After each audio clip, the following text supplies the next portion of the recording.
Salam Bapak Ibu yang dikasihi Tuhan Yesus Kristus. Selamat malam bagi semua yang berada di Indonesia. Selamat sore bagi yang berada di Jerman. Dan selamat pagi bagi Bapak Ibu yang ada di Amerika dan Kanada.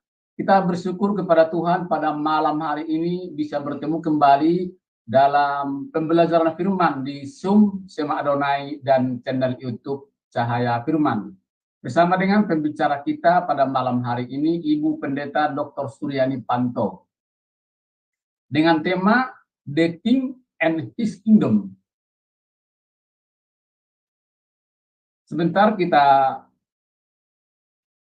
kita mulai, kita akan mendengarkan profil singkat dari pembicara kita pada malam hari ini. Saya persilakan operator.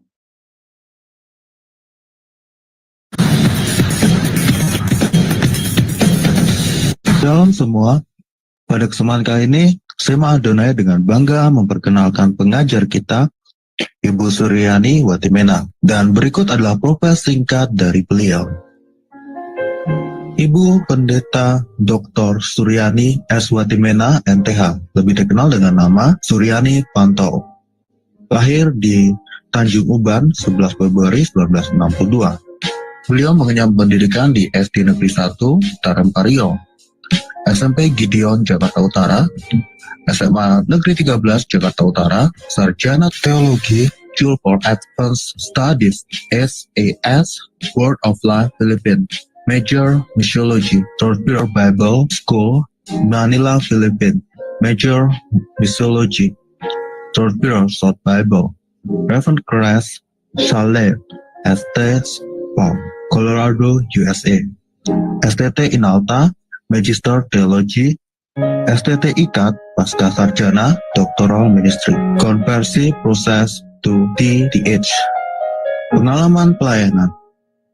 Pengurus Bendahara Pamukri, Persekutuan Pemuda Indonesia, Youth for Christ, mengajar sekolah minggu, pelayanan dari COCM dan Berita Hidup, mengajar Bible Study Muda-Mudi Indonesia, Makati, Filipina, mengajar Bible Study khusus ibu-ibu diploma Kedutaan Indonesia Makati Filipina, penyiar radio Kristen FEBC, Far East Broadcasting Company International, pelayanan di Handicap Hospital Colorado, pelayanan penginjilan keliling bersama tim Ambassador Internasional sebagai penerjemah dan pengkhotbah. Ditasbis menjadi pendeta oleh Sinode Gereja Kristen Sahabat Indonesia GKSI. Sekarang jadi GSI, Gereja Sahabat di Indonesia. Pengajar di STT Inalta Jakarta, mengajar di STT Duloh Cilangkap Jakarta, bendahara Yayasan STT Inalta, Gembala Sidang GSI Jemaat Shalom, Ketua Khusus Musik STT Jakarta Yamuger, pengurus BPH Sinode GSI, bendahara umum selama 2 tahun, misionari di Kalbar bersama suami, buka training center sahabat, mengajar di beberapa STT, BMW, Aras Tamar, Eklesia, Katulistiwa, pelayanan penginjilan radio, Landak Bermazmur, penginjilan keliling pedalaman Kalbar, buka jaringan doa wanita Kabupaten Landak, Lasrek, JDW, Kalbar, balik pindah ke Jakarta, mentor JDW Pulau Kalimantan sampai sekarang, Sekretaris Umum Sinode GSI, Badan Pertimbangan Gembala Sidang GSI, Ukemene Fasilitator Trainer My Home, anggota Badan Pertimbangan Sinode GS, Gembala Sidang GSI Shalom, Wakil Gembala Gereja RCCG City of David, Jakarta, YouTuber anggota ASPI dengan nama channel Suryani Panto. Dari Zoom Sema Adonai terus menyuarakan pengajaran firman Tuhan yang membangun iman. Para narasumber pengajar di Zoom Sema Adonai sangat kompeten dan profesional. Kami mengundang Anda bergabung bersama kami di Zoom Sema Adonai. Itulah profil singkat dari pembicara kita pada malam hari ini. Baik Bapak Ibu, tiba saatnya saya akan menyapa beliau. Salam, selamat malam Ibu Suryani, apa kabar? Ya, salam, selamat malam. Selamat malam. Ya, selamat malam juga, puji Tuhan. Biarlah Ibu selalu penyertaan Tuhan dalam setiap pekerjaan dan pelayanannya. Dan sekarang waktu selanjutnya saya serahkan kepada Ibu Suryani untuk memaparkan tema kita pada malam hari ini. Saya persilakan Bu, terima kasih. Shalom, selamat malam, selamat sore, selamat pagi ya bagi mereka yang ada di Jerman dan juga di Amerika, dan puji nama Tuhan hari ini kita berjumpa lagi ya saudara. Lalu karena ada kegiatan saya di Medan sehingga kita tidak ada pelajaran, tetapi minggu ini kita akan memulai dengan tema kita The King and His Kingdom ya, ada His Kingdom ya. Jadi ini pelajaran yang dimana sambungan dari beberapa 2 minggu yang lalu. Mari kita berdoa. Kami menyerahkan jam ini Tuhan ke dalam tangan-Mu. Kami minta Allah Roh Kudus menyingkapkan kebenaran, buat kami mengerti, pakai hamba urapi Tuhan. Setiap kata, setiap kalimat yang keluar, kehendak-Mu. Berfirmanlah Tuhan, dengar dalam nama Yesus, haleluya. Saudara yang kekasih kita, di dalam pembacaan kita, Markus 45 ayat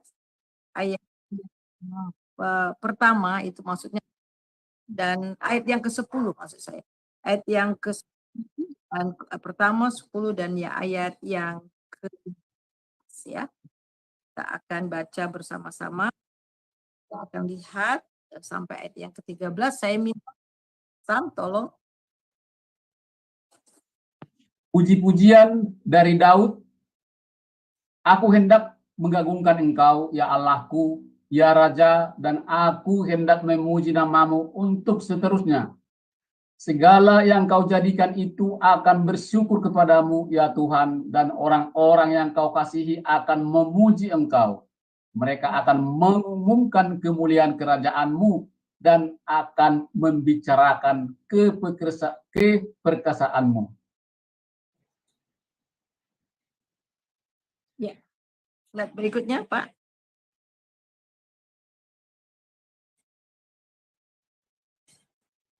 Ya, untuk memberitahukan ayat yang ke-12, slide yang di atasnya. Ya, untuk memberitahukan kepada keperkasaanmu kepada anak-anak manusia dan kemuliaan semarak kerajaanmu. Kerajaanmu ialah kerajaan segala abad, dan pemerintahanmu tetap melalui segala keturunan. Tuhan setia dalam segala perkataannya dan penuh kasih setia dalam segala perbuatannya. Ya, terima kasih Pak. Nah, kita melihat di sini saudara, the king and his kingdom, raja dan kerajaannya, di dalam Mazmur 145 ayat 1 dan ayat 10 sampai 13 di sini mengatakan bahwa puji-pujian dari Daud, dia ingin mengagungkan Tuhan Allahnya, raja. Di sini kan Allahku, rajaku, aku hendak memuji namamu untuk seterusnya. Ini ada satu tekad di dalam hati daripada Raja Daud untuk terus mengagungkan Allahnya yang adalah rajanya, memuji dia untuk seterusnya. Dan dikatakan bahwa segala yang kau jadikan itu akan bersyukur kepadamu. Jadi segala yang dijadikan, semua makhluk, semua yang dijadikan oleh Tuhan itu akan bersyukur kepadanya, dan orang-orang yang kau kasih akan memuji Engkau. Dan mereka akan mengumumkan kemuliaan kerajaanmu dan akan membicarakan perkasaanmu. Dan ayat yang ke-13, kerajaanmu ialah kerajaan segala abad, dan pemerintahanmu tetap melalui segala keturunan. Tuhan setia dalam segala perkataannya, penuh kasih setia dalam segala perbuatannya. Kita melihat di sini saudara bahwa kerajaan Allah itu adalah kerajaan pemerintahan segala abad. Jadi kita menyembah Allah yang adalah raja kita. Nah saudara, slide yang ketiga kita melihat bahwa Alkitab menunjukkan natur dan karakter Allah dalam cara yang berbeda. Dan dia sebagai Bapa, kita melihat kalau kita melihat bagaimana seluruh Alkitab Tuhan itu memperlakukan bangsa Israel, umatnya sebagai bapa, sebagai penyelamat, sebagai penebus, ya kadang sebagai teman. Alkitab juga mengatakan bahwa dia adalah Allah yang omnipotent. Omnipotent itu artinya Allah yang berkuasa. Dan dia juga adalah Raja kekal. Dia adalah penguasa yang maha kuasa yang tak tergoyahkan. Nah, kerajaannya tak berkesudahan. Wow, dahsyat sekali saudara ya. Jadi Allah yang kita sembah ya, dia itu bukan hanya penebus kita, dia bukan hanya Bapa kita, tetapi dia Raja kita. Kerajaannya itu kerajaan yang tak berkesudahan. Kemudian kita melihat sebagai orang percaya, kita harus paham ya, cara kerja kerajaan Allah sangat berbeda dengan cara kerja kerajaan-kerajaan atau raja-raja yang ada di dunia ini. Kita meninggikan, memuji, menyembah Allah sebagai raja. Kita menyaksikan akan kemuliaan dan kedaulatan kerajaannya. Kita tahu bahwa kerajaannya adalah kerajaan yang kekal.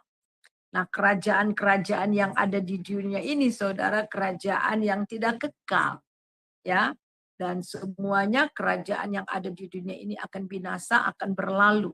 Tetapi kerajaan Allah itu adalah kerajaan yang kekal. Dan kita harus tahu bahwa kerajaan-kerajaan yang ada di bumi ini itu berasal daripada Allah.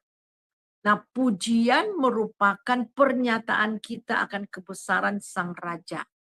Raja yang omnipotent, penguasa alam semesta ini akan kita disendirikan adalah menyatakan kita akan ketuhanannya di dalam hidup kita. Nah, yang sangat luar biasa.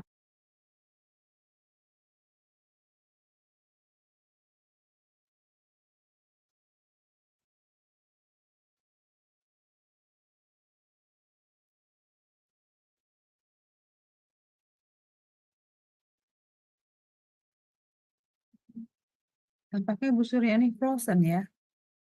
Monitor Iya. pasang.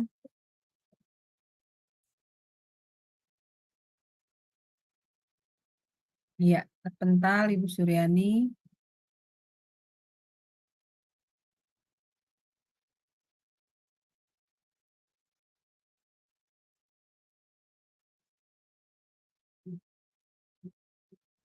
Monitor pasang. Iya. Iya, Ibu Suryani terpental ya. Iya. Iya. Tetap Sabar. ditunggu ya, Bapak Ibu. Iya, harap ditunggu.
Sebentar ya, lagi dihubungin Ibu. Nah, Ibu sudah masuk kembali sih. Ya, saya kasih ke host ya. Ya, silakan Ibu. Ya, monitor. Silakan Ibu Suryani. Ya, ya puji Tuhan, saudara. Ya, minta maaf, saudara. Memang ini tadi tiba-tiba mati lampu ya, saudara. Ya, kita akan melihat kembali, saudara. Ya, ya jadi. Sorry.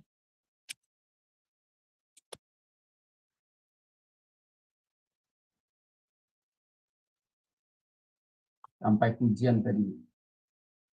Ya, boleh pujian dulu ya, boleh bisa? Enggak, materinya tadi sampai ujian, Bu. Ujian merupakan. Nah, kita lanjut ya, saudara. Minta maaf tadi tiba-tiba lampu mati. Dan ya jadi wifi-nya juga ikut mati ya. Jadi saudara yang kekasih, kita melihat di sini bahwa sebagai orang percaya kita harus paham bahwa cara kerja kerajaan Allah sangat berbeda dengan kerajaan-kerajaan dan raja-raja yang ada di dunia ini ya. Dan kita melihat kerajaan-kerajaan yang ada di dunia ini pada akhirnya mereka akan berlalu. Ya, mereka akan berlalu, mereka akan binasa juga. Akan tetapi kerajaan yang kita miliki di dalam kerajaan sorga itu adalah kerajaan yang kekal. Nah, pujian merupakan pernyataan kita akan kebesaran Allah. Nah, yang sangat luar biasa, Allah yang kita sembah itu, dia bukan hanya sebagai Bapa, dia bukan hanya sebagai penebus kita, tetapi dia juga adalah sebagai Raja kita. Raja yang tinggal bersemayam di kerajaannya yang maha tinggi, maha kudus, namun juga yang tinggal di tengah-tengah kehidupan manusia. Itu sangat luar biasa, saudara. Nah, kita melihat, saudara, di dalam Mazmur 47 ayat 6 dan 7 di slide yang kelima, Pak. Ya, silakan Pak baca. Allah telah naik dengan diiringi sorak-sorai. Ya Tuhan itu dengan diiringi bunyi sangkakala. Bermasmurlah bagi Allah, bermasmurlah, bermasmurlah Raja kita, bermasmurlah.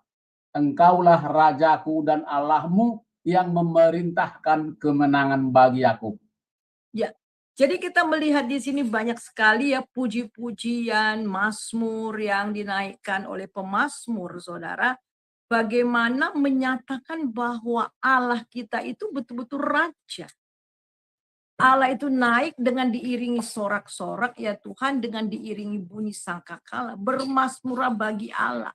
Bermasmurlah, bermasmurlah Raja kita, bermasmurlah.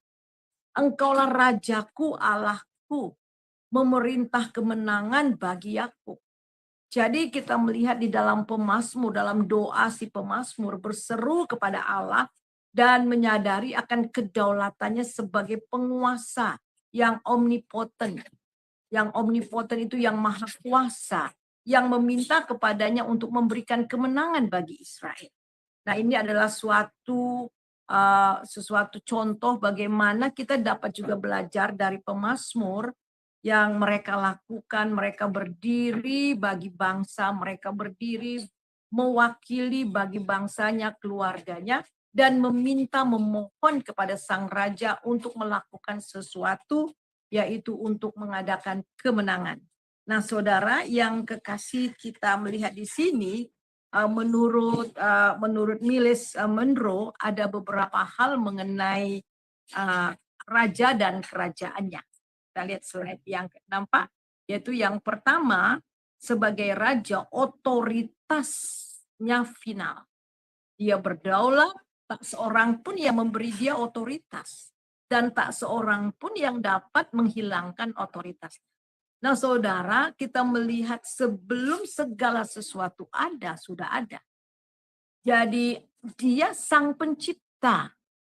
Dia yang berotoritas. Otoritasnya itu berdaulat, kedaulatan absolut. Otoritas itu punyanya Allah itu sendiri, punya sang raja itu. Tidak ada orang atau tidak ada siapapun yang memberi dia otoritas. Dia yang sudah berkuasa, dia yang mempunyai otoritas. Dan tidak ada seorang pun yang dapat mengambil atau menghilangkan otoritasnya. Nah, sebagai raja, kita lihat perkataannya, firmannya itu adalah perintah dan hukum di dalam kerajaannya. Kemudian yang ketiga, sebagai raja, kehadiran Allah merupakan tempat seluruh kedaulatan dan kemuliaan. Jadi kehadirannya itu mencakup seluruh dunia ini, saudara. Kalau pemerintah dunia ini, keumpamanya Jokowi, hanya batas sampai Indonesia. Di luar Indonesia bukan kekuasaannya lagi, saudara. Tetapi kehadiran daripada sang raja kita itu mencakup seluruh bumi. Baik di bumi maupun di surga, bahkan di bawah bumi, di atas bumi, di bawah bumi, bahkan di atas bumi. Kita memiliki Allah yang sangat luar biasa, Sang Raja yang luar biasa. Dan kemudian kita melihat yang keempat, sebagai Sang Raja, namanya menunjukkan secara penuh kekuasaannya. Jadi namanya sendiri menunjukkan secara penuh kekuasaannya. Kemudian yang kelima, sebagai Sang Raja, kerajaannya merupakan pernyataan siapa dia yang sesungguhnya. Jadi kita melihat di sini saudara, di dalam Yesaya 9 ayat yang ke-6, sebab seorang anak telah lahir bagi kita, seorang putra telah diberikan untuk kita, lambang pemerintahan ada di atas bahunya, dan namanya disebut orang penasehat ajaib, Allah yang perkasa, Raja yang kekal, Raja damai. Bapa yang perkasa, yang kekal, Raja damai. Wow, ini luar biasa, saudara. Jadi kita melihat, jadi siapa Sang Raja itu? Yesus. Jadi Yesuslah Sang Raja itu. Ada orang bilang gini sama saya, kan Tuhan Yesus itu belum lahir sejak dalam perjanjian lama. Dia lahir baru di dalam perjanjian baru. Nah, saudara, kita harus tahu bahwa kita lihat bahwa Tuhan Yesus sudah ada sebelum dunia ada. Yaitu adalah cara keberadaan Allah yang kedua. Yaitu kita lihat dari Tritunggal, Allah Bapa, Anak, dan Roh Kudus. Dan dia sudah ada sebelum dunia ada. Dan dialah Sang Raja. Pernyataan yang sepenuhnya dari Allah kita itu di dalam Tuhan Yesus. Bagaimana kita bisa mengenal Allah? Mengenal di dalam Tuhan Yesus. Nah, kita melihat saudara, Yesaya mengatakan bahwa anak Allah akan memerintah. Dan namanya menunjukkan akan siapa dia yang sesungguhnya. Kita melihat slide yang berikutnya, Pak. Ya, kita lihat yang berikutnya bahwa namanya ajaib. Ajaib atau luar biasa adalah ekspresi akan keajaiban. Kemudian kita melihat penasihat, ekspresi atas hikmat. Allah yang perkasa, ekspresi dari kuasanya yang luar biasa. Yang kekal, ekspresi dari belas kasihan, kasih, dan kepeduliannya. Kemudian Raja Damai adalah ekspresi shalom, keutuhan, kesejahteraan, dan kesempurnaan. Nah, kemudian keajaiban, hikmat, dan kuasa. Allah Bapa memerintah yang membawa kesejahteraan, penghakiman, dan keadilan. Semua ini mengenai kerajaan Allah dan pemerintahan Allah. Kita lihat, baca di dalam Ibrani 1 ayat yang ke-8. Silakan, Pak. Tetapi tentang anak ia berkata, tahtamu ya Allah tetap untuk seterusnya, dan tongkat kerajaanmu adalah tongkat kebenaran. Iya. Nah, ayat ini diambil dari Perjanjian Lama, dikutip dari Perjanjian Lama. Tetapi tentang Allah ia berkata, tentang anak ia berkata, tahtamu ya Allah tetap untuk seterusnya, dan tongkat kerajaanmu adalah tongkat kebenaran. Jadi kita harus merangkul semua aspek kerajaannya dan berkuasa dalam hidup kita. Jadi kita harus merangkul, kita harus betul-betul, saudara, kerajaannya itu harus betul-betul dapat berkuasa dalam kehidupan kita. Jadi ketika kita menerima Yesus sebagai Tuhan dan Juru Selamat, kita bukan hanya menjadikan dia Juru Selamat kita, tetapi Raja dalam hidup kita. Dan kerajaannya itu harus memerintah dalam hidup kita, dalam semua aspek dalam kehidupan kita. Nah, kita melihat sebagai Sang Raja, dia harus ditakuti. Dia harus dihormati. Kita baca di dalam Yeremia 10 ayat 7 dan 10. Silakan. Siapakah yang tidak takut kepadamu, ya Raja bangsa-bangsa? Sungguh Kepadamu lah seharusnya sikap yang demikian, sebab di antara semua orang bijaksana dari bangsa-bangsa dan di antara raja-raja mereka tidak ada yang sama seperti engkau. Tetapi Tuhan adalah Allah yang benar. Dialah Allah yang hidup dan Raja yang kekal.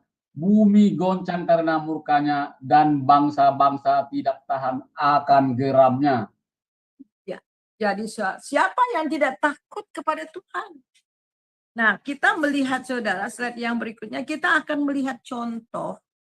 Ya, contoh bagaimana kita lihat seorang raja yang tidak menghormati Tuhan, yang memegahkan dirinya di dalam perjanjian lama, yaitu Raja Nebukadnezar. Dan apa yang terjadi pada dirinya. Nah, di sini saya tidak catat, tidak tulis ayat-ayatnya ya. Kita akan baca, mari kita akan baca sama-sama. Minta Pak Sam buka di dalam Daniel pasal yang keempat ayat 28 sampai 37. Kita lihat. Daniel 4. ya 4 mulai dari ayat yang ke-28. Semuanya itu terjadi atas Raja Nebukadnezar. Sebab setelah lewat 12 bulan ketika ia sedang berjalan-jalan di atas istana raja di Babel, berkatalah raja, bukankah itu Babel yang besar itu, yang dengan kekuatan kuasaku dan untuk kemuliaan kebesaranku telah kubangun menjadi kota kerajaan. Raja belum habis bicara ketika suatu suara terdengar dari langit. Kepadamu dinyatakan, ya Raja Nebukadnezar, bahwa kerajaan telah beralih daripadamu. Engkau akan dihalau dari antara manusia dan tempat tinggalmu akan ada di antara binatang-binatang di padang. Kepadamu akan diberikan makanan rumput seperti kepada lembu. Dan demikianlah akan berlaku atasmu sampai 7 masa berlalu. Hingga engkau mengakui bahwa yang maha tinggi berkuasa atas kerajaan manusia dan memberikannya kepada siapa yang dikehendakinya. Pada saat itu juga terlaksanalah perkataan itu atas Nebukadnezar, dan ia dihalau dari antara manusia dan makan rumput seperti lembu, dan tubuhnya basah oleh embun dari langit, sampai rambutnya menjadi panjang seperti bulu burung Raja Wali dan kukunya seperti kuku burung. Tetapi setelah lewat waktu yang ditentukan, aku Nebukadnezar menengadah ke langit dan akal budiku kembali lagi kepadaku. Lalu aku memuji yang maha tinggi dan membesarkan dan memuliakan yang hidup kekal itu, karena kekuasaannya ialah kekuasaan yang kekal dan kerajaannya turun-temurun. Semuanya penduduk bumi dianggap remeh.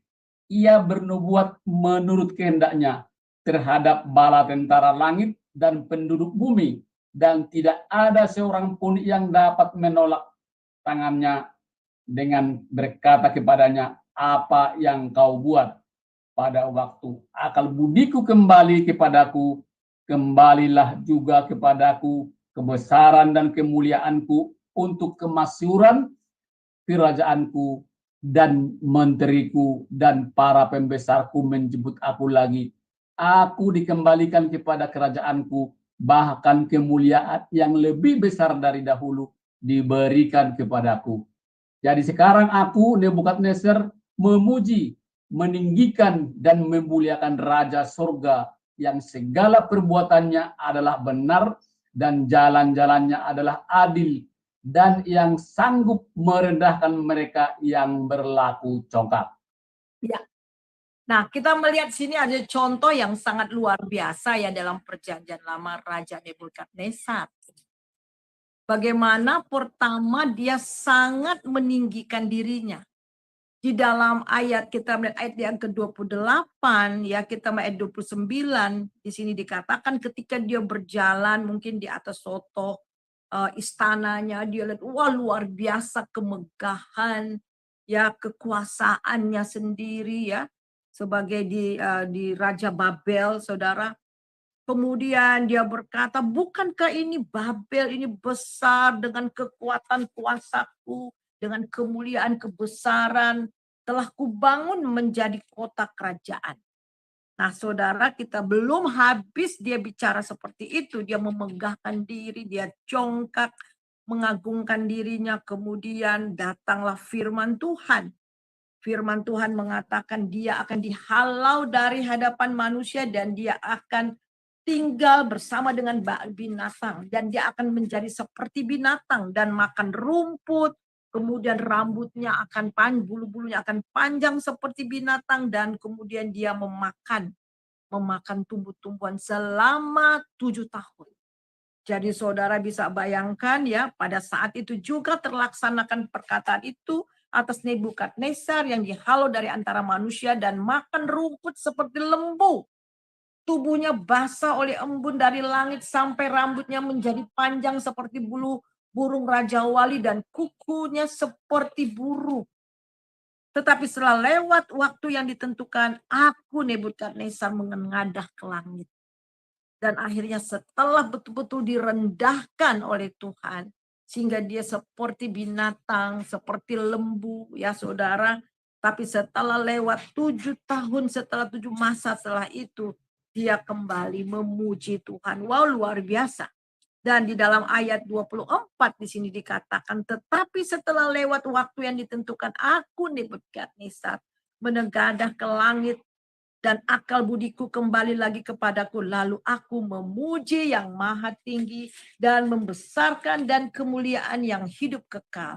Karena kekuasaannya ialah kekuasaan yang kekal dan kerajaannya terus turun-temurun. Wow. Saudara, kita melihat di dalam contoh-contoh beberapa juga ya saudara, di dalam masa kini ya, ada beberapa orang kapal apa tuh yang tenggelam, Titanic ya saudara, yang punya ini kapal tidak akan pernah karam ya. Jadi luar biasa dia bermegah akan kapalnya, tetapi kemudian kita tahu akhirnya tenggelam dan banyak sekali orang yang mati tenggelam. Dan ada beberapa orang yang mengagungkan dirinya. Kita melihat dalam perjanjian baru juga Herodes. Dia memegahkan dirinya dan membanggakan akan kerajaannya. Kemudian dia ditampar oleh malaikat dan kemudian mati dan dimakan oleh cacing. Nah saudara, kita melihat di sini, kita harus tahu bahwa kita mempunyai sang raja. Kita mempunyai sang raja, dia itu adalah Bapa kita. Berbicara mengenai Bapa, berbicara mengenai kelembutan. Bagaimana dia mengayomi kita, bagaimana dia mengasihi kita, membimbing kita, ya, mengangkat kita, dia memperlakukan kita sebagai Bapa. Dan dia menyelamatkan kita. Tetapi kita harus ingat juga bahwa dia juga adalah raja. Raja di atas segala raja yang harus dihormati dan harus ditakuti. Jadi contoh-contoh di dalam Alkitab membuktikan bahwa kita tidak bisa bermegah untuk diri kita sendiri. Nah, kita baca di dalam 1 Timotius 1 ayat 17 dan juga 1 Timotius 6 ayat yang ke-15. Silakan Pak.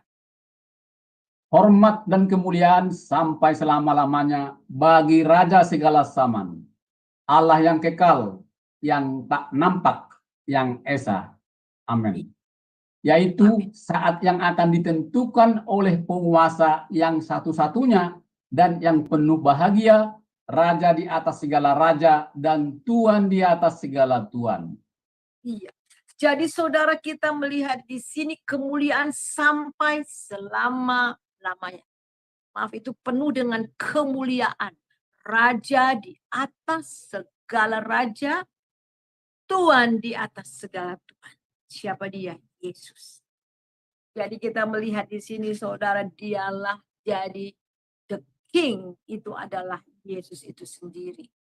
Jadi dialah Tuhan dan dia adalah raja. Dan kita melihat di sini segala kemuliaan sampai selama-lamanya bagi sang raja.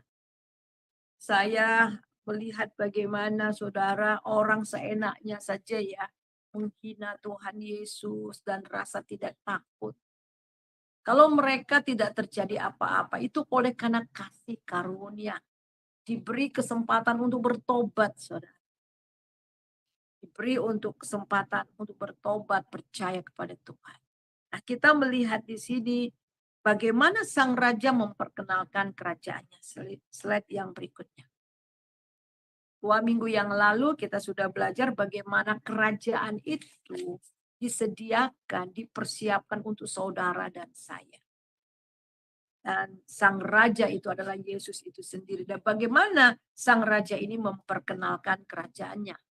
Nah, Yohanes Pembaptis adalah seorang yang menghormati Allah, yang memperkenalkan sang raja dan kerajaannya sudah dekat.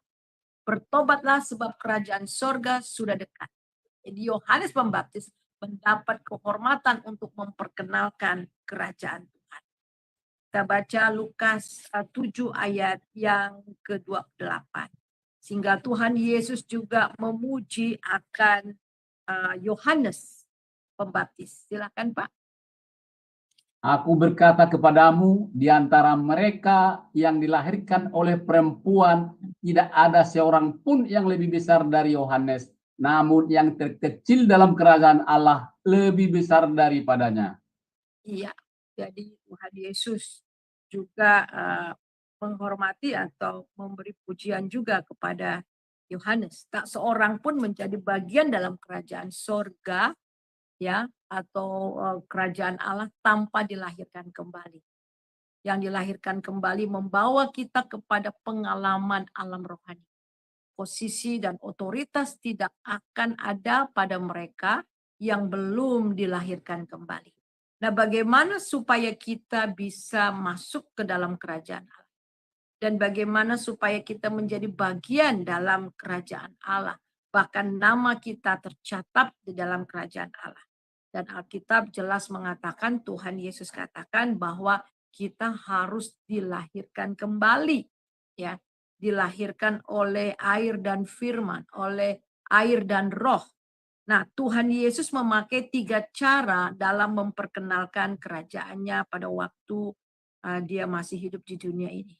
Nah, saudara, kita harus tahu bahwa di dalam pengajaran Tuhan Yesus, mulai dari awal dia mengajar, bahkan setelah dia mati dan kemudian dia bangkit, masih ada 40 hari lagi di dunia ini. Dan kita melihat dia berulang-ulang dalam Kisah Rasul 1 ayat yang ketiga juga dikatakan bahwa dia berulang-ulang kali mengajarkan tentang kerajaan Allah. Nah, kerajaan Allah inilah yang harus diberitakan, yang harus disebarkan. Nah, kita lihat oleh murid-muridnya. Ada 3 cara bagaimana dia memberitakan, memperkenalkan kerajaannya. Yang pertama kita melihat bahwa dia memberitakan kabar baik tentang kerajaannya. Dan saudara, kita melihat di dalam ayat-ayat yang tertera di sini, kemudian dia mengajar. Dia bukan hanya memberitakan tentang kerajaan Allah. Dan kemudian dia mengajar prinsip-prinsip kerajaan Allah. Dia mengajarkan tentang nilai-nilai kerajaan Allah. Nah, nilai-nilai atau prinsip-prinsip kehidupan sebagai warga kerajaan Allah, kita dapat dengan jelas melihat itu di dalam Matius pasal yang ke-5. Nah, kemudian dia bukan hanya mengajar tentang prinsip-prinsip atau nilai-nilai kerajaan, tetapi dia mendemonstrasikan kuasa kerajaan. Ya, silakan Pak baca di dalam Matius 4 ayat 17, 23, kemudian Matius 9 ayat 35. Sejak waktu itulah Yesus memberitakan, bertobatlah sebab kerajaan sorga sudah dekat. Yesus pun berkeliling di seluruh Galilea.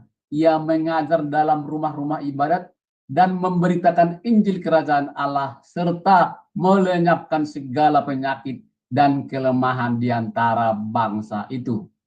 Ya, jadi kita Tetapi melihat, ia berkata kepada mereka, juga di kota-kota lain aku harus memberitakan Injil kerajaan Allah, sebab untuk itulah aku diutus. iya. Jadi jelas saudara di sini ya, Tuhan Yesus kita lihat dia berkeliling ya ke seluruh Galilea mengajar dalam rumah-rumah ibadat dan memberitakan Injil Kerajaan Allah serta melenyapkan segala penyakit dan kelemahan di antara bangsa-bangsa. Dan Tuhan Yesus berkata juga kepada mereka, juga di kota-kota lain, aku harus memberitakan Injil Kerajaan Allah, sebab untuk itulah aku diutus. Jadi saudara, kita melihat di sini ini. Jadi Tuhan Yesus memperkenalkan kerajaannya, dia memberitakan tentang kerajaan, kemudian juga dia mengajar nilai-nilai atau prinsip-prinsip dari kerajaan itu. Dan kemudian yang ketiga, mendemonstrasikan. Bagaimana dia mendemonstrasikan? Yaitu dengan melakukan banyak tanda-tanda ajaib. Banyak tanda-tanda mukjizat. Ya, orang sakit disembuhkan. Kemudian bahkan orang mati dibangkitkan dari kematiannya. Nah, kemudian kita melihat bagaimana dia memberitakan tentang kerajaan Allah. Kita lihat di dalam slide yang berikutnya, slide yang ke-15. Yang memberitakan tentang kerajaan Allah. Apa yang dapat kita beritakan tentang kabar baik ini? Kita harus memberitakan bahwa iblis itu adalah musuh Allah yang telah dipatahkan. Jadi ini yang kita harus tahu. Bahwa Tuhan Yesus mati di atas kayu salib. Dia mati di atas kayu salib untuk menggenapi janji Tuhan. Di atas kayu salib dia telah meremukkan kepala si ular yang adalah musuh kita. Jadi dia telah menggenapi firman Tuhan. Jadi setan yang adalah musuh Allah dan musuh kita telah dipatahkan. Nah, saudara harus beritakan ini. Bahwa salib justru membawa kemenangan. Salib di mana musuh Allah itu setan, kuasanya, kuasa maut, kuasa iblis telah dipatahkan. Kita lihat di dalam Yohanes 12 ayat 31. Sekarang berlangsung penghakiman atas dunia ini. Sekarang juga penguasa dunia ini akan dilemparkan keluar. Ya, kita lihat. Yesus datang ke dunia untuk menghancurkan pekerjaan iblis. Untuk menghancurkan kerajaan kegelapan. Dan yang sangat luar biasa inilah yang harus kita beritakan. Sehingga ketika kita percaya kepada Tuhan Yesus, kita dipindahkan dari kerajaan kegelapan dan masuk ke dalam kerajaan terang. Dan ini harus kita beritakan. Dan ini tidak ditulis, tolong Pak baca di dalam Kolose pasal 1 ayat 12 sampai 14. Kolose pasal 1 ayat 12 sampai 14. Dan mengucap syukur dengan sukacita kepada Bapa yang melayakkan kamu untuk mendapat bagian dalam apa yang ditentukan untuk orang-orang kudus di dalam kerajaan terang. Ia telah melepaskan kita dari kuasa kegelapan dan memindahkan kita ke dalam kerajaan anaknya yang kekasih. Di dalam dia kita memiliki penebusan kita, yaitu pengampunan dosa. Wow, luar biasa. Di sini dikatakan apa Pak? Kita dipindahkan dari mana? Kita dipindahkan dari kerajaan gelap ke kerajaan anak yang kekasih. Amin. Wah, luar biasa dahsyat ya saudara. Nah, ini harus kita beritakan saudara. Supaya orang tahu bahwa kita ini adalah anggota kerajaan Allah. Bahwa kita ini adalah warga kerajaan Allah. Jadi Kristus datang untuk mematahkan pekerjaan setan. Untuk membinasakan pekerjaan iblis di atas kayu salib. Sebab itulah kenapa ada banyak orang di luar sana. Mereka berusaha dengan sekuat tenaga bahwa Yesus tidak pernah disalib. Yesus tidak pernah dibangkitkan. Karena sentral dari penebusan. Sentral pengajaran firman Tuhan atau Alkitab itu justru disalib. Kematian dan kebangkitan Tuhan Yesus. Justru lewat saliblah iblis dihancurkan. Kerajaan iblis dihancurkan. Dan justru lewat kematian dan kebangkitannya, kita yang percaya ini, kita yang hidup di dalam kuasa kerajaan kegelapan, kita dipindahkan dari kerajaan gelap masuk ke dalam kerajaan terang anak. Wow, dahsyat. Dan ini kita harus beritakan. Supaya orang sadar, supaya orang tahu bahwa sebenarnya kita ini adalah mempunyai posisi yang sangat luar biasa. Posisi anak kerajaan. Anak-anak kerajaan. Jadi orang percaya tidak harus takut lagi pada tekanan musuh. Tidak takut lagi kepada tekanan kuasa kegelapan, intimidasi. Karena apa, saudara? Jalan telah dibuat oleh Tuhan menuju kepada kerajaan itu. Jadi jangan mau diintimidasi. Saudara tahu bahwa kerajaan itu disiapkan, disediakan untuk saudara dan saya. Dan inilah yang harus kita beritakan. Kita telah keluar dari kerajaan kegelapan dan masuk ke dalam kerajaan terang. Dan kita melihat bagian yang kedua, saudara. Bagian yang kedua itu adalah kita harus mengajarkan tentang prinsip-prinsip kerajaan. Tuhan mengajar banyak tentang kerajaan Allah dan Dia telah mengajarkan kepada kita bagaimana harusnya kita menghidupi kehidupan sebagai warga kerajaan Allah. Jadi ingat bahwa kita sudah menjadi warga kerajaan sorga. Ya, dan dialah raja kita. Sebagai sang raja dia harus dihormati, dia harus disembah, dia harus menerima pujian kita. Di awal kita sudah melihat, membaca bagaimana Mazmur Daud mengagungkan akan raja di atas segala raja, Tuhan di atas segala Tuhan, kerajaannya tidak berkesudahan. Dan kemudian itu adalah dalam penyembahan kita, raja yang disembah. Dan kemudian bagaimana kita menghidupi kehidupan kita. Tuhan juga mengajarkan nilai-nilai kerajaan.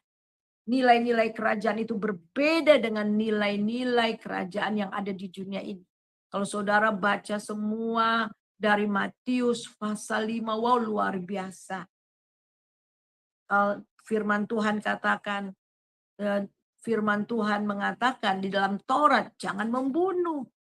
Tetapi Tuhan, aku katakan, aku berkata kepadamu, kata Tuhan. Barang siapa yang membenci saudaranya sama dengan sudah membunuh. Jangan berzina, kata hukum Taurat. Tapi aku katakan, kata Tuhan Yesus. Kalau kamu melihat perempuan dan mengingininya, kamu sudah berzina dalam hati. Jadi kita melihat nilai-nilai kerajaan Allah diberikan buat kita. Nilai-nilai standar yang tinggi yang Tuhan berikan kepada kita. Nah, kita lihat saudara, yang pertama kita juga melihat miskin di hadapan Allah. Berbahagialah orang yang miskin di hadapan Allah karena mereka yang empunya kerajaan Allah. Orang yang miskin di hadapan Allah adalah orang yang memiliki rasa haus, lapar akan hal-hal rohani. Dan mereka akan alami Allah.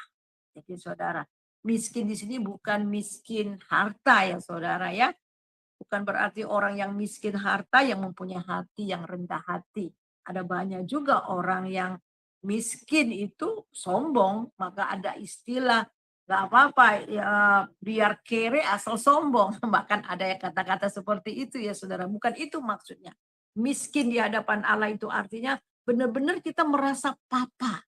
Kita merasa tidak ada apa-apanya tanpa Tuhan. Dan kita ada memiliki rasa haus, lapar akan Allah itu sendiri. Sehingga orang-orang yang seperti inilah yang mempunyai kerajaan surga. Orang-orang yang seperti inilah yang akan mengalami Allah dalam hidup mereka. Kita lihat lagi slide yang berikutnya. Dan kita lihat yang kedua ya, kita lihat yang berikutnya itu adalah dianiaya karena kebenaran. Silakan Pak, dianiaya karena kebenaran. Berbahagialah orang yang dianiaya oleh sebab kebenaran, karena merekalah yang empunya kerajaan surga. Ya, saudara, ini juga salah satu dari prinsip kebenaran yang diajarkan. Berbahagialah orang yang dianiaya oleh sebab kebenaran, karena merekalah yang mempunyai kerajaan sorga.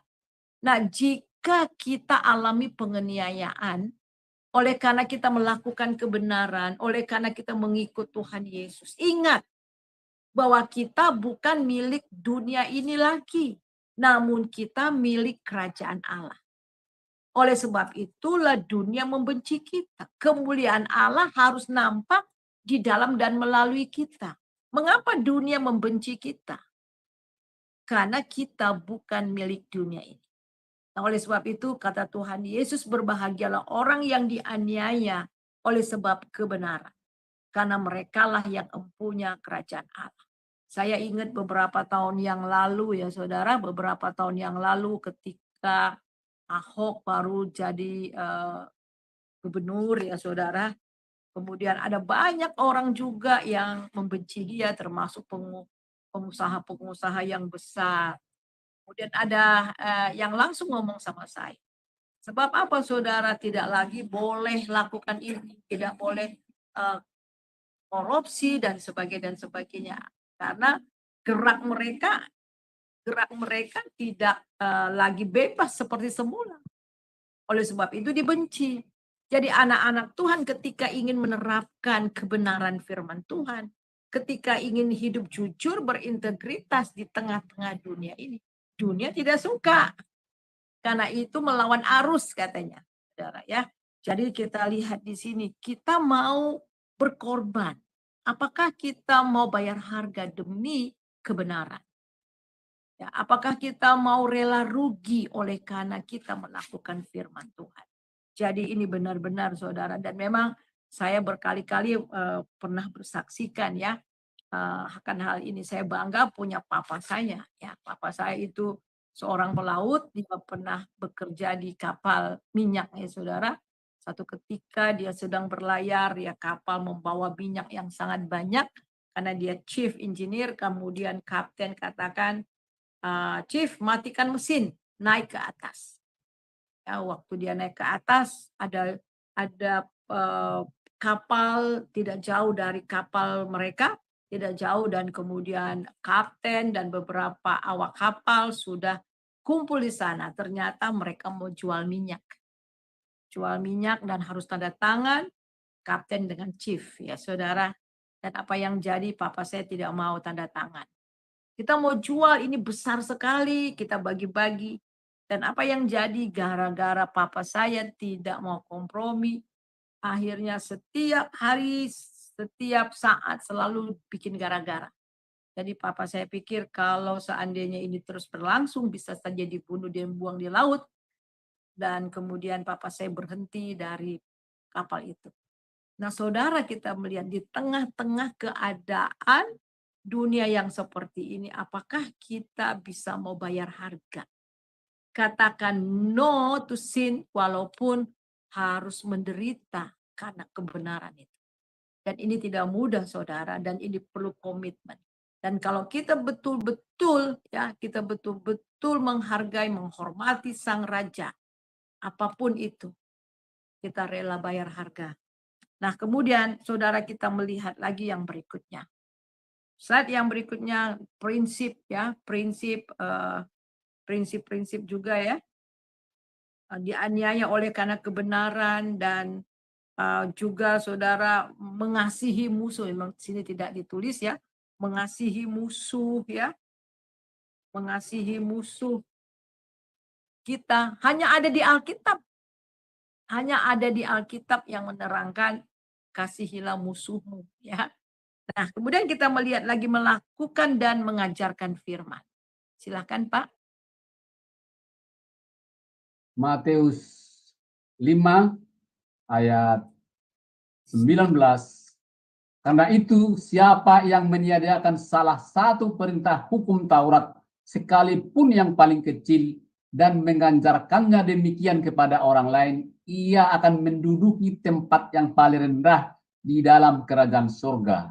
Tetapi siapa yang melakukan dan mengajar segala perintah-perintah hukum Taurat, ia akan menduduki tempat yang tinggi di dalam kerajaan surga. Saudara, ini bagus ya buat ayat-ayat yang kita senang mengajar firman Tuhan ya.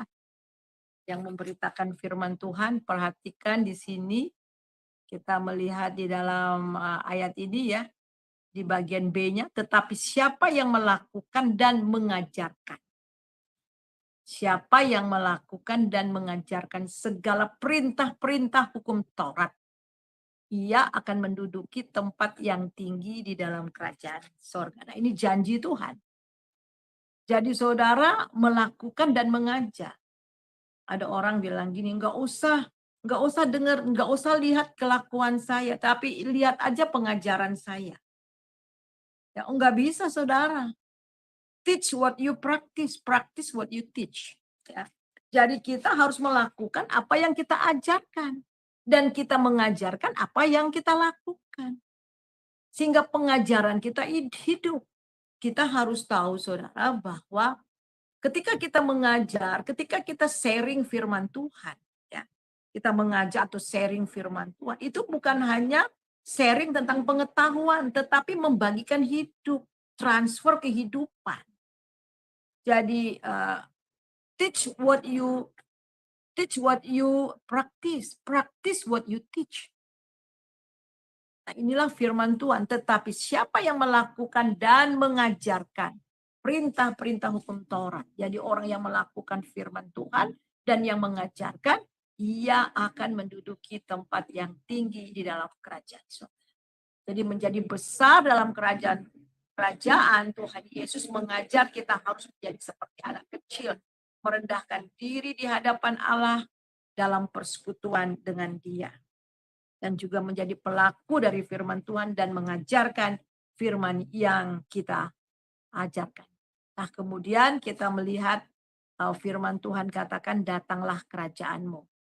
Ya, kita lihat di sini dan saya tidak tulis ayatnya, bisa tolong Pak, Matius 6 ayat 10 dan ayat 13.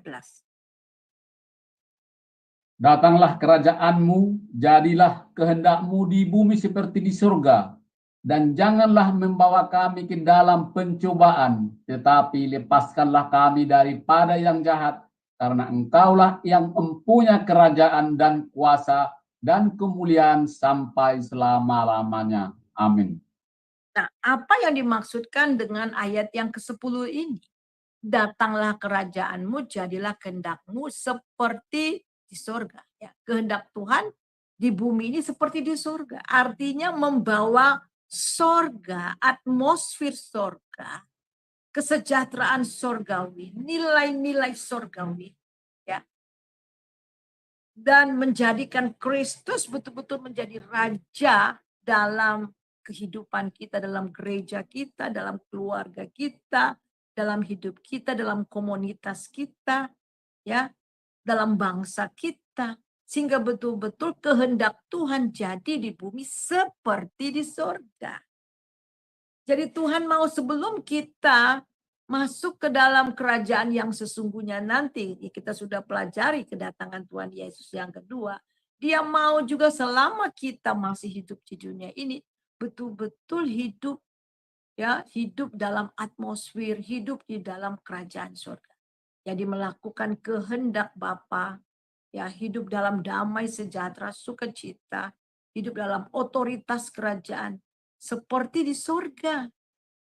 Nah, kemudian kita melihat di sini Tuhan juga meminta kepada kita untuk kita cari dahulu kerajaan Allah serta kebenarannya. Jadi mencari dahulu kerajaan Allah itu artinya memprioritaskan kerajaan. Mempunyai satu kesungguhan untuk sungguh-sungguh mencari Allah serta kebenarannya. Matius 6 ayat 33. Silakan. Tetapi carilah dahulu kerajaan Allah dan kebenarannya, maka semuanya itu akan ditambahkan kepadamu. Ya, jadi akan ditambahkan kepadamu, itu artinya menghadirkan, mengutamakan, dan menjadikan kerajaan Allah itu di mana saja kita berada. Jadi saudara dan saya selalu terhubung ya dengan kerajaan. Kita lihat selalu terhubung dalam kerajaan, saudara. Sehingga setiap motivasi kita, setiap tujuan hidup kita satu, untuk kemuliaan kerajaannya. Untuk kemuliaan sang raja, untuk kemuliaan kerajaannya. Mencari dahulu kerajaan Allah, itu artinya memprioritaskan semua motivasi kita, tujuan kita, impian kita, semuanya untuk kemuliaan sang raja. Jadi di dalam prinsip sebagai orang percaya, saudara, kita harus tanya, kalau kita mau melakukan sesuatu, bukan berarti antara ini boleh atau tidak boleh, tetapi ini memuliakan kerajaan sorga atau memuliakan sang raja, kerajaannya atau tidak. Jadi bukan soal boleh atau tidak boleh, baik atau tidak baik, tetapi ini betul-betul melakukan kehendaknya atau sesuai dengan kemuliaan kerajaannya.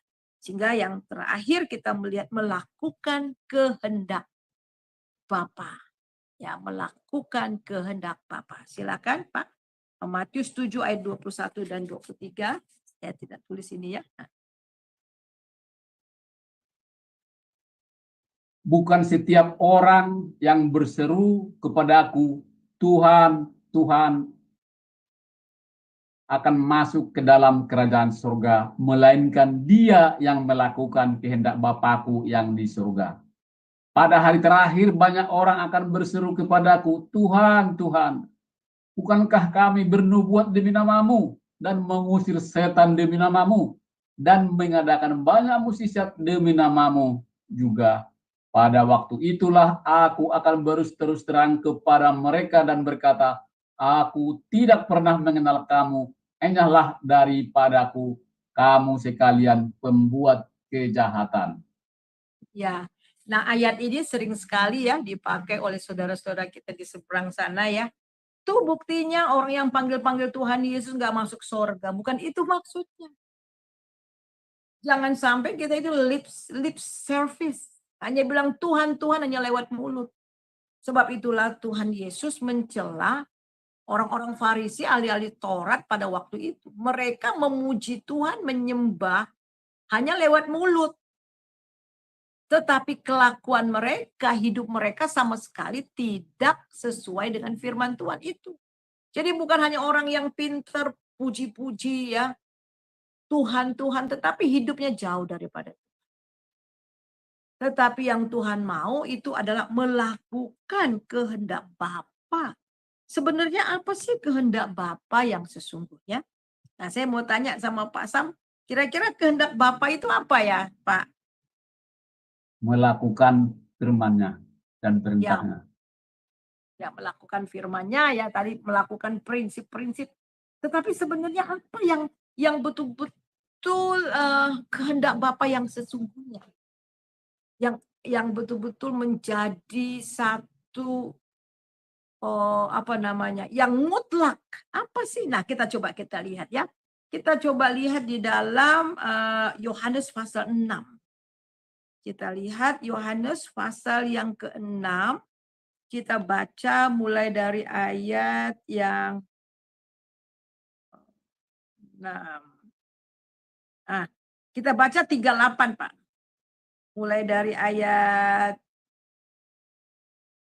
yang ke-36 sampai yang ke-40. Ya. Yohanes. Tetapi aku telah berkata kepadamu, sungguh pun kamu telah melihat aku, kamu tidak percaya. Semua yang diberikan Bapa kepadaku akan datang kepadaku, dan barang siapa datang kepadaku, ia tidak akan kubuang. Sebab aku telah turun dari surga bukan untuk melakukan kehendakku, tetapi untuk melakukan kehendak Dia yang telah mengutus aku. Dan inilah kehendak Dia yang telah mengutus aku, yaitu supaya dari semua yang telah diberikannya kepadaku, jangan ada yang hilang, tetapi supaya aku bangkitkan pada akhir zaman. Sebab inilah kehendak Bapakku, yaitu supaya setiap orang yang melihat anak dan yang percaya kepadanya beroleh hidup yang kekal, dan supaya aku membangkitkannya pada akhir zaman.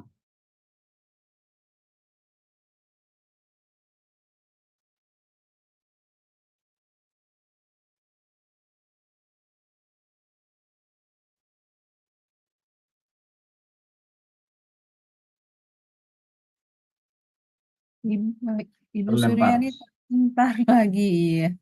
Diharap ditunggu ya Bapak Ibu.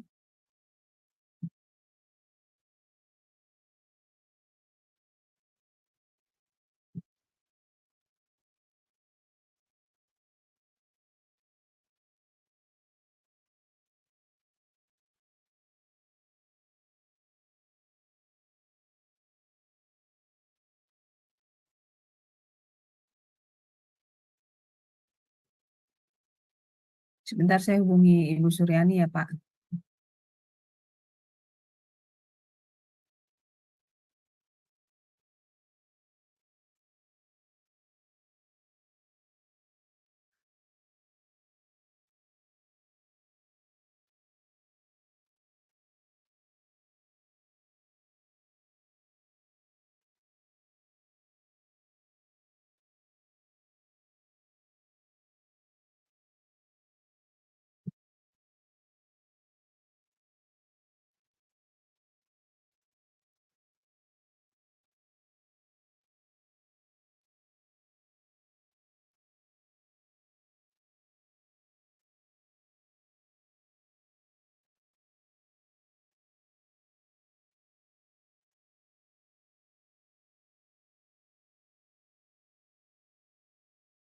Oh, Ibu Suryani mati lampu pasang.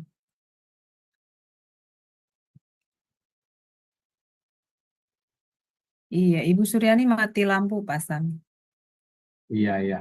Ini kan sudah terakhir ini. Apakah bisa dia masuk tanpa itu? Coba tanya, ada dia punya Iya. kuotanya. Iya. Sebentar, Bu.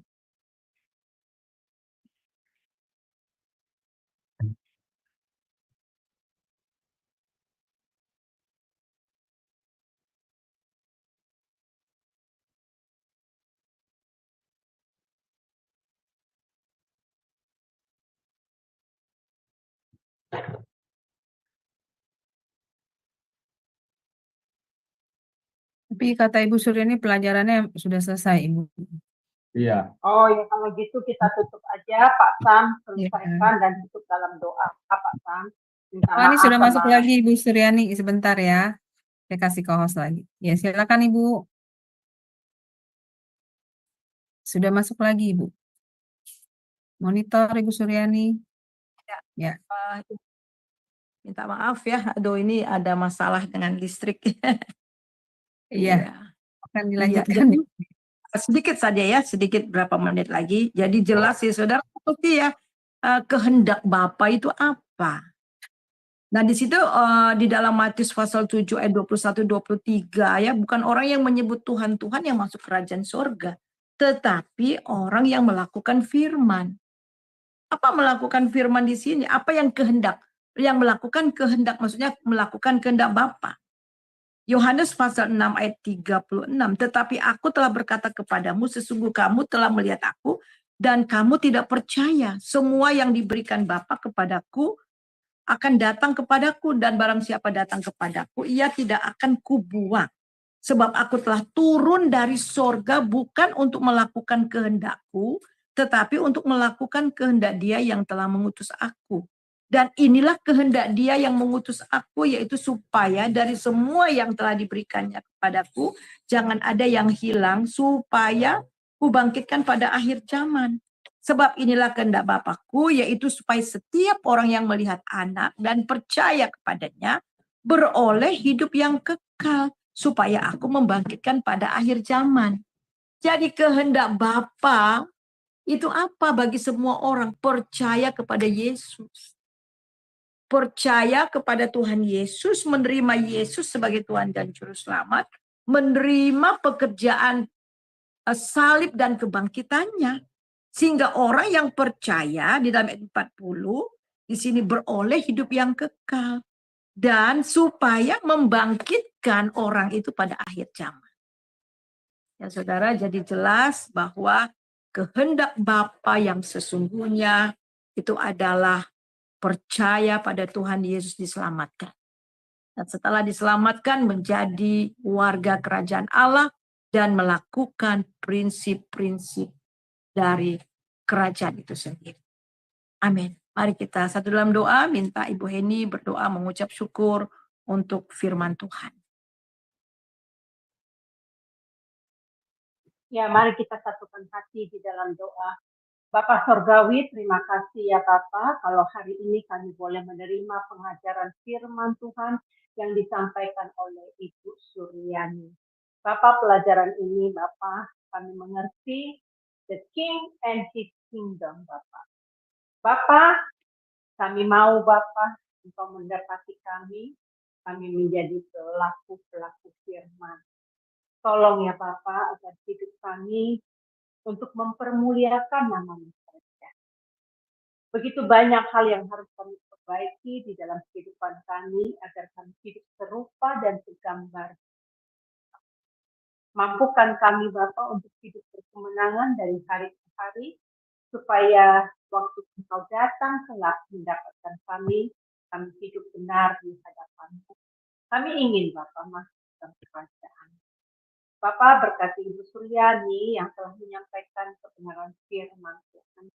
Terima kasih Bapak, Engkau telah tibakan kembali dari medan Tuhan, dan walaupun dalam tubuh yang masih letih di dalam pelayanan panjang Tuhan sampai ke Pulau Samosir, Tuhan kami berdoa biarlah Engkau terus memberkati Ibu Suryani, berikan dia kesehatan, tambahkan hikmat, mampukan dia di dalam setiap pelayanannya, dan dia membutuhkan apapun Tuhan yang menjadi pergumulannya saat ini Engkau tahu, dan kami meminta ya Tuhan, curahkan berkat-berkat-Mu atas hamba-Mu ini, dan pakai hidupnya lebih heran, lebih ajaib Tuhan, untuk menyampaikan pengajaran, memberikan edukasi kepada setiap murid-murid-Mu ya Bapak. Terima kasih Bapak, kami serahkan doa ini hanya di dalam satu nama yang berkuasa, di dalam nama Yesus Kristus. Amin. Amin. Amin. Terima kasih Ibu Heni atas doa respon firman Tuhan yang sudah kita dengarkan. Baik, terima kasih juga Ibu Suryani atas pemaparannya pada malam hari ini. Walaupun ada gangguan, tetap bisa selesai dan berjalan dengan baik. Nah, sebelum kita lanjutkan ke sesi tanya jawab, kita akan mendengarkan terlebih dahulu pengumuman untuk beberapa hari ke depan. Ibu Aling dipersilakan. Ya, baik. Terima kasih Pak Sam. Baik Bapak Ibu sekalian, saya akan membacakan acara-acara Sema Adonai ke depannya ya. Baik, sudah tampak di layar. Baik Bapak Ibu, untuk besok hari Kamis 10 Oktober 2024 di jam 21:10 waktu Indonesia Barat, di Sema Adonai akan kembali ada kelas pembelajaran firman ya Bapak Ibu, dan kita akan belajar tentang tema menjawab doa-doa yang tidak terjawab, yang akan dibawakan seperti biasa oleh Pak Evangelis Joseph Kuntadi MTH, dan moderatornya adalah Ibu Aling, saya sendiri. Kemudian di hari Jumat 11 Oktober 2024 di jam 19.00 waktu Indonesia Barat, di Sema Adonai akan kembali ada kelas pembelajaran firman ya Bapak Ibu, dan kita akan belajar tentang materi eksposisi kitab Efesus diambil dari Nats Efesus 3 ayat 14 sampai dengan 21. Dan ini sudah masuk sesi yang ke-7 ya Bapak Ibu, dengan tema target hidup anak-anak Tuhan. Dan akan dibawakan seperti biasa oleh Bapak Gembala kami, yaitu Pak Pendeta Daniel Palungan, dan moderatornya adalah Pak Sam Siagian. Selanjutnya masih di hari yang sama, Bapak Ibu, di hari Jumat, di jam 21.00 waktu Indonesia Barat, di Sema Adonai masih ada kelas pembelajaran firman yang terakhir ya Bapak Ibu, dan seperti biasa, untuk kelas hari Jumat jam 21 ini kita akan belajar tentang materi buku sejarah penebusan seri yang ke-7. Dan ini sudah masuk sesi yang ke-9 ya Bapak Ibu, dengan tema pengajaran perintah jangan ada Allah lain, yang akan dibawakan seperti biasa oleh narasumber kami, yaitu Pak Pendeta Yudi Lengkong MTH, dan moderatornya adalah Ibu Heni. Selanjutnya ini adalah renungan pagi Sema Adonai ya Bapak Ibu, diadakan setiap hari, mulai dari hari Senin sampai dengan Sabtu, dimulai dari jam 5.30 pagi waktu Indonesia Barat, dan dilayani oleh hamba-hamba Tuhan yang sangat memberkati. Dan untuk renungan pagi Sema Adonai ini dapat Bapak Ibu ikuti langsung lewat Zoom Sema Adonai atau lewat channel YouTube Cahaya Firman ya Bapak Ibu. Dan bagi Bapak Ibu yang belum mensubscribe channel YouTube Cahaya Firman, tolong subscribe channel kami ya Bapak Ibu, sehingga Bapak Ibu bisa mengikuti keseluruhan acara-acara Sema Adonai, terutama yang tidak di-live-kan di channel-channel lain seperti program Renungan Pagi Sema Adonai, kemudian renungan pagi dari Bapak Gembala kami sendiri, yaitu Pak Pendeta Daniel Palungan, yang diadakan setiap hari Jumat 1 kali dalam seminggu, dan juga ibadah online Sema Adonai. Dan tolong bantu share juga ya Bapak Ibu channel Cahaya Firman ini kepada yang lain, sehingga juga semakin banyak orang yang bisa mengikuti keseluruhan acara-acara Sema Adonai lewat channel Cahaya Firman. Dengan begitu Bapak Ibu telah membantu channel kami, channel Cahaya Firman, untuk menjadi lebih berkembang dan menjadi berkat lagi bagi banyak orang. Terima kasih Bapak Ibu atas perhatiannya. Tuhan berkati. Saya kembalikan kepada Pak Sam sebagai moderator. Silakan Pak. Baik, terima kasih Ibu Aling. Itulah kegiatan Sema Adonai untuk beberapa hari ke depan. Baik Bapak Ibu, saya kasih kesempatan untuk bertanya atau satu dua yang bertanya mengenai tema kita pada malam hari ini. Dipersilakan. Silakan Ibu Aling. Terima kasih. Iya baik, terima kasih Pak Sam untuk kesempatannya. Ya, shalom, selamat malam Ibu Suryani. Selamat malam. Iya, Ibu, aku mau bertanya tentang otoritas yang dimiliki oleh anak-anak Allah, anak kerajaan Allah. Tadi kan dibilang bahwa orang yang sudah lahir baru ya Bu ya, Iya, dia baru bisa memiliki otoritas sebagai anak kerajaan Allah. Salah satu otoritas sebagai anak kerajaan Allah itu kan adalah mengusir setan ya Bu. Betul seperti iya, itu ya Bu. Nah, yang iya. saya mau tanyakan Ibu, apakah untuk mempunyai otoritas mengusir roh jahat itu, setan itu Bu, seperti seperti contoh pada orang yang kesurupan, itu harus mutlak dia ini sudah lahir baru ya? Atau bagaimana? Iya, Iya, silakan Ibu Surya. eee, iya, untuk memiliki otoritas ya, otoritas kerajaan memang dia harus menjadi anggota kerajaan terlebih dahulu gitu ya. Heeh. Jadi Mhm. memang, kalau orang yang tidak mempunyai Kristus atau dia belum dilahirkan kembali ya memang belum ada Mhm. otoritas. Karena, di dalam Yohanes 1 ayat 12, seberapa banyak yang menerima dia diberi kuasa untuk menjadi Mmm. anak-anak. Ya, jadi kita tuh menerima kuasa dan di dalam,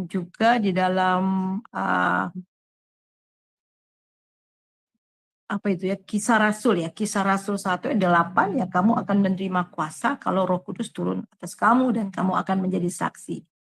Kemudian kita melihat di dalam Markus ya, kita diberi Mhm. kuasa untuk melakukan tanda-tanda ajaib. Tanda-tanda ajaib akan menyertai kamu, bahkan kamu akan digigit ular, atau Mhm. digigit ular, racun, tapi kamu tidak apa-apa. Jadi memang ada kuasa.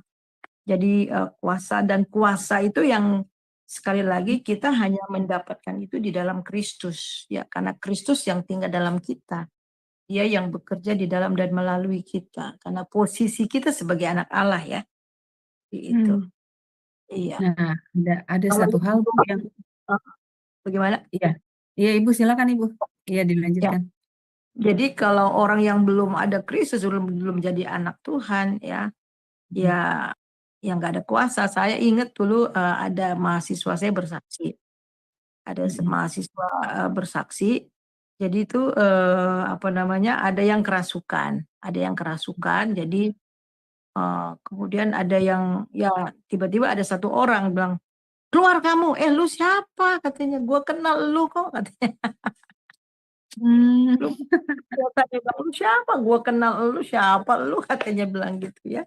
Tapi kemudian setelah ada anak-anak Tuhan berdoa dan kemudian dia usir, kemudian dia pergi. Jadi, "Lu siapa ngusir-ngusir gua?" Katanya bilang gitu. "Lu siapa ngusir-ngusir gua? Gua kenal elu kok," kata iblisnya bilang begitu. Sama orang itu. Nah, nah ini Ibu ada satu hal yang mengganjal ya Bu, dari pengakuan, teman saya sih. Saya, selama saya belajar di kelas, pembelajaran firman, saya tahu bahwa orang yang sudah lahir baru, dia tidak akan betah hidup di dalam, dosa ya Ibu. Walaupun dia bisa Iya, jatuh ke dalam dosa, ya kan Ibu Suryani ya? iya betul. Saya belajar Betul. itu, dan ketika dia masuk ke dalam dosa pun dia tidak akan, tidak akan menetap di dalam dosanya itu, karena dia sudah Mhm, lahir baru. Seperti itu kan ya Ibu Suryani? iya iya, Nah, betul, heeh. yang mengherankan saya ini Ibu, hari ini saya belajar, dikatakan bahwa, seorang anak, kerajaan Allah itu, dia sudah lahir baru dan dia memiliki otoritas untuk, mengusir, setan ya Ibu, terutama, yang paling gampang adalah orang yang kesurupan. Nah, yang menjadi pertanyaan saya begini Ibu, saya pernah, mendapat pengakuan dari seorang teman saya, dia mengatakan demikian, dia mengusir, tetangganya yang kesurupan Ibu. Tetapi hidupnya dia itu di dalam dosa perzinahan. Nah, ini bagaimana Ibu? Dia benarkah dia bisa melakukan itu atau bagaimana? Iya, silakan Ibu Suryani. Ya, karena nama Tuhan disebut ya, Bu, karena ada nama Yesus Mmm, ya. Jadi bukan mhm, dia sih, ya karena dalam nama Yesus, dia pakai nama Yesus itu. Saya ingat tuh ada di YouTube, saya pernah dengar ya, mhm, jadi mhm, mahasiswa, dia teman-teman sekos. Jadi dia mhm, Buddha, temannya Kristen, bilang dia beritakan tentang Injil, tentang Yesus, kemudian satu lagi, "Kalau mhm, kamu ada apa-apa sebut aja nama Yesus." Nah, waktu itu dia tunangan, terus mhm, tunangannya itu kerasukan. Nah, dia banyak jimat itu, dia keluarin semua jimat-jimat, kok malah jimatnya diambil sama pacarnya, dibuang, diremehkan gitu. Tapi dia ingat, sebut nama mhm, Yesus, tiba-tiba dalam nama Yesus, nah, langsung orang itu mmm, terpental. Akhirnya sebut dalam nama Yesus. Akhirnya loh, kok mempan? Nah, justru lewat situ dia bertobat ya. Jadi itu mhm, kasus-kasus tersendiri lah ya, kasus-kasus tersendiri. Jadi mhm, eh, kita lihat kuasa itu bukan hanya kuasa untuk mengusir setan, tapi kuasa untuk menang atas dosa. Kita harus tahu mmm, juga, ya, kita mhm, diberi kuasa untuk katakan tidak terhadap dosa, ya. Kita sudah menang atas kuasa dosa. Iya. demikian. Berarti memang Iya, memang ketika dia menggunakan kuasa itu atas nama Yesus ya, Pak? Apa Ibu Yesus. ya, dalam nama Iya, Yesus? dia pakai nama Yesus ya. Oh ya, ada ayatnya juga ya Bu di dalam Alkitab yang mengatakan bahwa bukan kamu yang mengatakan Tuhan, Tuhan, aku sudah melakukan perbuatan mengusir setan. Nah itu mereka itu juga bisa Iya, betul. melakukannya. Ya, Yang di Matius pasal 7. Ya, iya mereka betul. kami sudah bernubuat atas Iya, namamu kan, mhm, menyembuhkan atas namamu. Ya itu iya. dia. Baik, baik Ibu Suryani. Terima kasih untuk pencerahannya. Ya Tuhan berkati. Saya kembalikan kepada Pak Sam. Silakan. Baik, terima kasih Bu Aling atas partisipasinya karena waktu sudah uh, habis. Sampai di sini pelajaran kita pada malam hari ini. Terima kasih juga Ibu Suryani dari semua yang kita bahas pada malam hari ini dengan tema The King and His Kingdom. Kalau masih ada tambahan sebagai closing statement, tolong diberikan sekalian ditutup dengan doa berkat. Silakan Bu, terima kasih. Ya, terima kasih saudara yang kekasih, ya King and His Kingdom. Jadi kita harus tahu bahwa Allah yang kita sembah itu adalah Raja. Jadi Raja itu artinya dialah yang harus kita sembah, dialah harus kita puji, dialah yang harus kita tinggikan. Ketika kita sudah menjadi anak kerajaan, itu berarti hidup kita selalu terhubung dengan kerajaan itu. Biarlah motivasi kita, prioritas kita, tujuan hidup kita satu, semuanya untuk kemuliaan kerajaannya. Amin. Mari kita terima berkat daripada Tuhan. Damai, sejahtera, sukacita yang melimpah-limpah dari Bapa di dalam Tuhan Yesus Kristus, serta persekutuan yang manis di dalam Roh Kudus senantiasa menyertai saudara mulai hari ini sampai Maranatha. Diberkatilah engkau, diberkatilah rumahmu, diberkatilah anak cucumu, diberkatilah orang yang keluar masuk rumahmu, diberkatilah usaha pekerjaanmu. Sehingga apapun yang engkau buat, Tuhan buat berhasil dan engkau menjadi berkat. Kita terima hanya dalam nama Bapa, Anak, dan Roh Kudus dalam nama Yesus Kristus. Haleluya. Amin. Amin. Baik, Ibu Amin. Suryani, terima kasih pengajarannya pada malam hari ini. Kiranya menjadi berkat bagi kami semua yang mendengarkan di Zoom Sema Adonai maupun di live streaming atau di channel YouTube Cahaya Firman. Terima kasih juga Bapak Ibu, sampai di sini pembelajaran firman pada malam hari ini. Sampai jumpa di hari yang akan datang. Selamat malam. Tuhan Yesus memberkati. Salam.